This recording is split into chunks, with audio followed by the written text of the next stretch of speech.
Welcome back. I'm Shepard Smith. When New York, really when America set its sights on rebuilding the World Trade Center, everybody understood we couldn't construct only office buildings here. We had to build a memorial here for those who died on that horrible day. That made the rebuilding necessary. There was a competition for the design. More than 5,000 people applied from 49 states and 63 nations. It became one of the largest design competitions in history. And the winner, an Israeli-American architect who personally witnessed the attacks. I was at home in the East Village, actually, that morning, and I heard on the radio that a plane had hit the tower, and I walked up to the roof of my apartment building, and I actually saw the south tower get hit. Michael Arad learned he'd won the design contest for the Ground Zero Memorial in 2004, but he says he began thinking about how to honor the victims long before the competition was ever announced. The sights, sounds, and emotions of that day had been seared into his memory. My wife was working downtown at the time, so I just jumped on my bicycle and headed down here. And we were walking north on Water Street.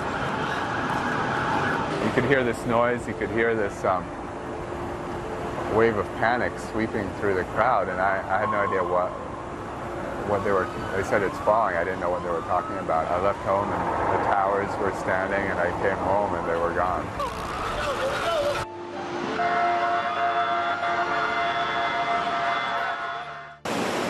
His design is called Reflected Absence, with waterfalls in the footprints of the former towers. I imagine these two enormous voids in the Hudson River, and the idea of these two square holes just cut in the surface of the water and water flowing into them. But when Arad revisited Ground Zero, he says he realized he needed something more.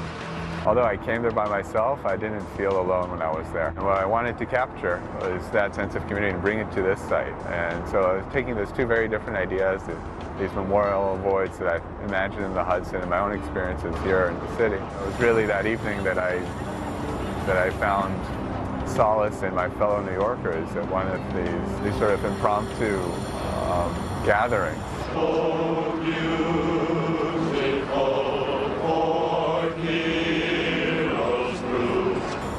Commemorations that I thought it was so important. It really changed the way that I thought about moving forward, and I hope that this memorial will allow other people to do that. Inscribed in bronze on parapets surrounding the pools will be the 2,983 names of the men, women, and children killed in the attacks of 9/11 and February 26, 1993. Panels will line the pools that mark the footprints of the towers. On those panels, the names of those who died in that tower. Passengers on the flights and companies are grouped together. What we wanted to do is find a way to reflect the fact that so many people died together with their friends and their families. It's called meaningful adjacency. Richard Ross was a passenger on Flight 11. When it crashed into the North Tower, one of those killed was Stacy Sanders. Joe Daniels, president of the 9/11 Memorial and Museum. Abby Ross was best friends with Stacy Lee Sanders, and Abby Ross's father was Richard Ross. So for her on that day, she lost her father and her best friend in the world. When Abby Ross comes here on the 10th anniversary to remember the people that she loved, she will see these two names, her father and her best friend, together forever. The memorial received more than 1,200 adjacency requests. We were able to meet all of those requests, which gives a layer of meaning to this memorial that, again, is different than what's been out there before. First responders are grouped by units. These first responders went up the stairs to save people, and I think this memorial reflects the special role and the special place in our hearts that those first responders occupy. Every name is almost like an island unto itself. You get a sense of the autonomy of each name, but also of the linked connection between one name and another and another. And what we managed to do is to create this continuous river of name which flows around each pool. I would tell you that that's probably a 28-foot tall tree. To support a feeling of peace and solidarity, About 400 trees will be planted in the area to symbolize rebirth and life, where there was once so much loss and death. This is a nursery of the most cared for trees in the history of the planet. Thomas Cox is CEO of Environmental Design, one of the companies in charge of the trees for the memorial. 72 and a half. I think that they'll have a more sentimental feeling, but the same general feeling that they will have about the Freedom Tower, and that is we will rebuild. We will get past this. The iconic symbol that's going to be 1,776 feet, and here is the living kind of emotional softener that goes with that.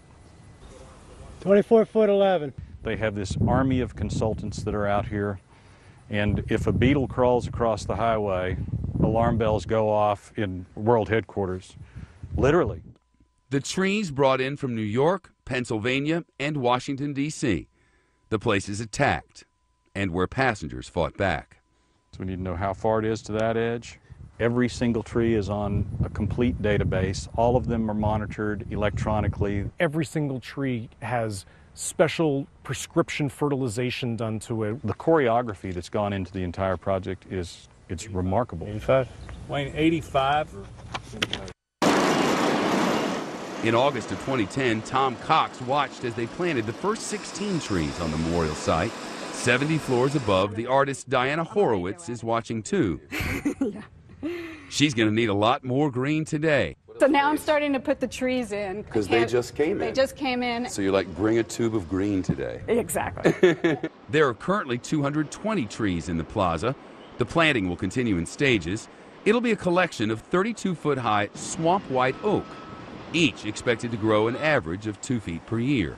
In short order, it will be a solid canopy. Within a few years, all the trees will touch. When you have, countless amounts of trees in rows, kind of protecting the memorial, I think that it's going to bring this sense of inspiration and hope. And Thula Katsamatides lost her brother John on 9/11. She's now on the board of the memorial and museum. She watched the attacks of 9/11 with growing horror. I remember watching the towers crumble, and each time my heart sank. I just felt so bad for those people and their families. No way thinking that I was one of them, And then morning came and John didn't come home. And Thula believes the memorial will be a place where all those lost that day can finally come home. It will embody the spirit of John and so many fabulous people that died that day. One of the people on the committee that selected Michael Arad's design was Maya Lin. She created the Vietnam War Memorial in Washington. It's become one of the most beloved places for public mourning and remembrance in all the country. There was a time, though, when Maya Lin's wall sparked a lot of controversy. The 9/11 Memorial and Museum have seen their share of it as well. That story when we return.